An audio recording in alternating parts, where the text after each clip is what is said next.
This is the Palin Update on Mama Grizzly Radio. I'm Kevin Scholla in the 3D Security and Training Academy studios. They assume that seeking help is a sign of weakness, but on the contrary, it takes guts to reach out, and the help is out there for you. America could use a real hero right now. Only someone like Sarah Palin could get the cesspool that is Washington back to respectability. You could say we're in need of a superhero. Today, we're joined by a man who is part of the cast of the hit series Gotham. And while that show focuses on the pre-Batman days of the city, our guest is already a hero, J.W. Cortes, a Marine, a police officer, and Todd Palin's partner on the show Stars Earn Stripes. Stay tuned for our talk with J.W. Cortes, now an actor, a.k.a. Detective Alvarez, on Gotham. Sarah Palin recognizes the National Day of Prayer. The governor highlights a pro-America challenge from her son-in-law-to-be. A brand new installment of Liberty and Legacy with Tamara Colbert is on the way from Texas. And just ahead, our latest edition of Steel Resolve with Sarah Steelman in Missouri. Welcome to the Palin Update on Mama Grizzly Radio. The Palin Update is sponsored by 3D Security and Training Academy. Learn more at 3dsta.com.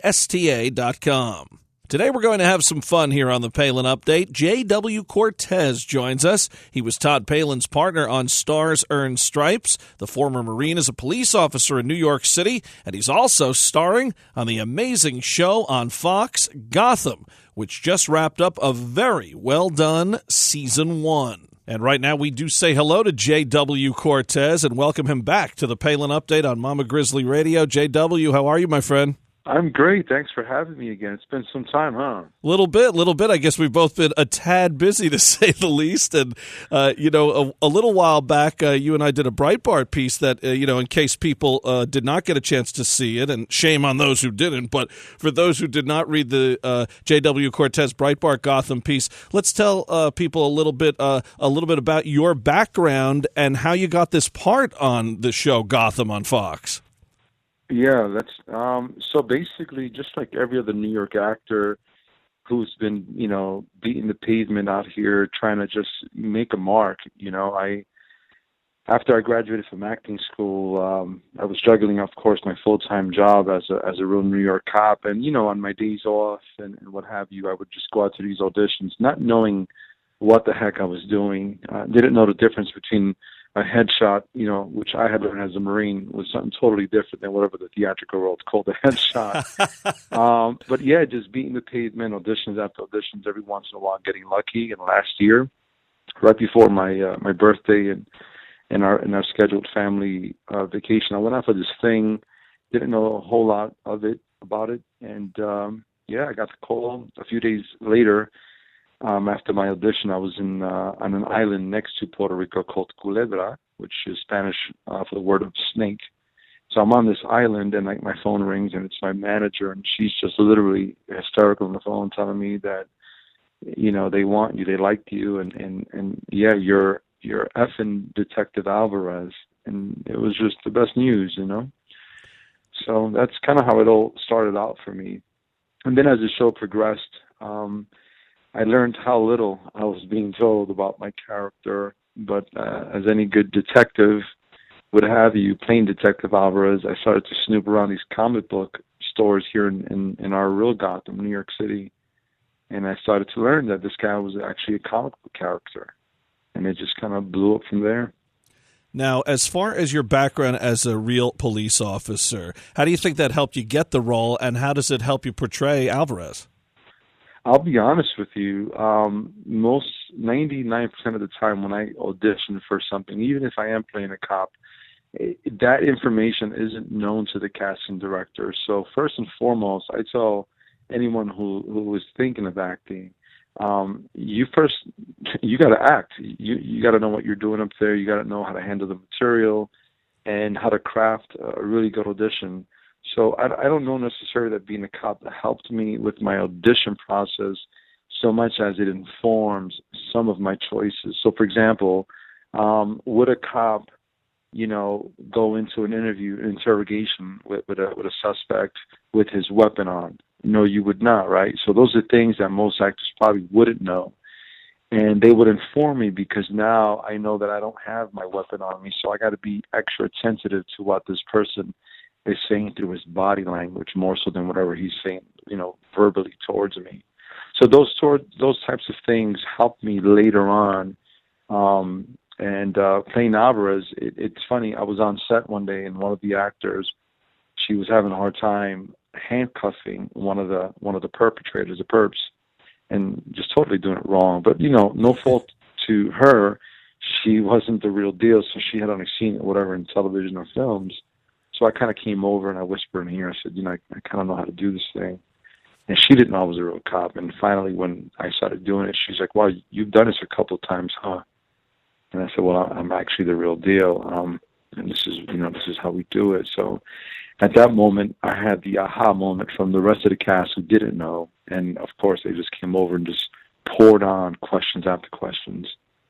Well, it's an amazing cast that you're a part of, and for people who may not know, and now they have a chance to catch up on demand or however they may want to watch Gotham, as Season 1 has just come to an end, and they have a while till Season 2 will start again. Maybe they can catch up on it. But for those who don't know, it's Gotham City before Batman. Bruce Wayne is there, but he's a child, and he's with Alfred, his butler, living in Wayne Manor. His parents had been killed a few years before, and he's looking into that as a child, but there is no Batman. However, there are a lot of villains, and some that you know, and some maybe that people don't know. Penguin, Riddler, Catwoman, Poison Ivy, Two-Face, they're all prominently in this show. And then also some other ones are introduced, like Scarecrow and Dollmaker, and then some made for the show, like Fish Mooney. And then these mobsters, which I thought were really great and a great part of the show. Maroni and especially Falcone, I thought was just a tremendous character. What did you think of this group of actors? Because, Ben McKenzie, who plays Gordon, and some of the others who are the quote-unquote stars of the show, they're doing a great job. But this ensemble cast that includes yourself and also, say, Chelsea Spack playing Kristen Kringle and some of these others, you all did such a great job together. So what was it like having such a crew, and how did everybody get into these characters and really pull them off so well? It's really been the best of any acting experience that I've ever had on any project.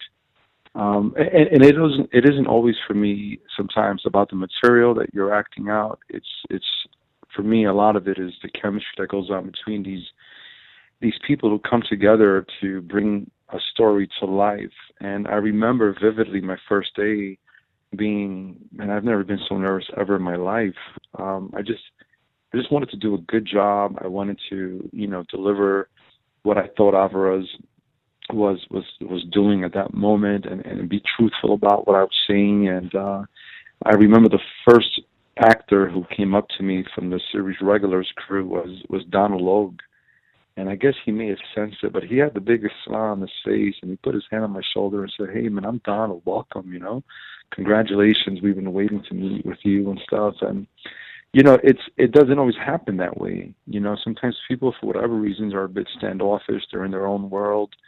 It's just the nature of this beast. So you never know what you're going to walk into. So for him to come up to me and sense something like that and be so open and so genuine, put me at ease right away. And I got to tell you, shortly thereafter, I got to work with Ben McKenzie, and I talk to these gentlemen all the time now. My boss on the show, Captain Essen, played by Sabrina, she's another human being that, we just connect and we talk on so many different levels, So to be a part of that ensemble, to be a part of that, it doesn't happen every day. I realize that, and I appreciate it. And I think that for most actors who have been on enough sets, they can sense that as well. And it's a very special thing when you walk onto the set of Gotham. Not only aesthetically is it beautifully constructed, but there's an energy, and it flows throughout every day of the production. You mentioned Donald Logue. I mean, he's been great. He really steals the show a lot of the time. He plays Harvey Bullock, which is Detective Gordon's partner. Gordon, not commissioner yet. This is his pre-commissioner days, and Bullock, a lot of comic relief there too. He has really been one of the great characters. Now, talk a little more about Detective Alvarez, the character that you portray, because it's interesting. You know, I found you weren't in every episode. The episodes that you were in, you did a great job, but what you don't usually see with a character that isn't in every episode, you were mentioned in a lot of the episodes that you weren't in. So it seems that Alvarez character, there's something to it, because others, when they're not in the episode, you don't really hear their name usually, but you were either in it or there was an Alvarez mention. Yeah. So, you know, Alvarez is, again, he's a comic book character, and Judd Winnick was the creator of the comic book version of Alvarez, who is very much involved in the Catwoman storyline. He's very much like hot on her trail in the comic books, and he winds up, you know, pretty much cornering her in one of the comic books that I read, and for whatever have you, he winds up letting her go, and there begins this bond between Alvarez and the Catwoman, who, as we know on our show, she's just a teenage girl, right? Selena Kyle, she's very young, so I think it's interesting that they continue to pepper, like you said, my name, even though you're not seeing Alvarez. I think there were about 3 or 4 of those types of episodes where I wasn't there physically, but it said that Alvarez was working on, you know, the case or whatever have you. And I think that what that lends itself to is possibly just keeping that name in people's ears, so that when I do reappear in season 2, it's not like, wow, who is this guy again? We kind of lost track of what he was doing.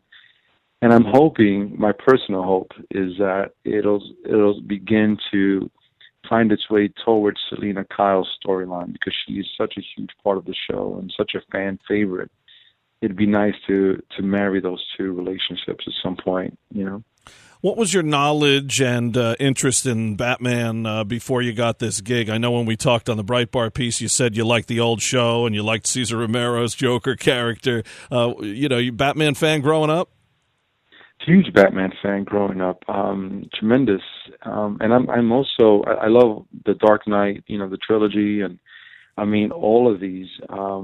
A huge fan. I've always said, you know, something about Batman versus Superman, for example, that's very believable, right? A complete badass, you know. I mean, this guy could essentially exist to some degree, and it's more believable. And I tend to go more along those lines rather than, you know, the Superman aspect of it. Even though I was a huge Christopher Reeve fan growing up as well. But something about Batman always drew me to him, and of course the artists who would draw him to me were just incredible. The long flowing capes and just every detail to me was just completely fascinating. Yeah, I agree with you. I've always said that. I mean, he seems to be the best because he doesn't have any powers. It's all about strength and detective skills and wit and the whole 9 yards. Now, and you mentioned badasses. We also learned that certainly Detective Gordon and Alfred, also a couple of badasses themselves before Batman ever came into existence, especially some of these fight scenes with Gordon toward the end here, and just some of the things they do to try to create some justice in Gotham City, which is a very dark place most of the time.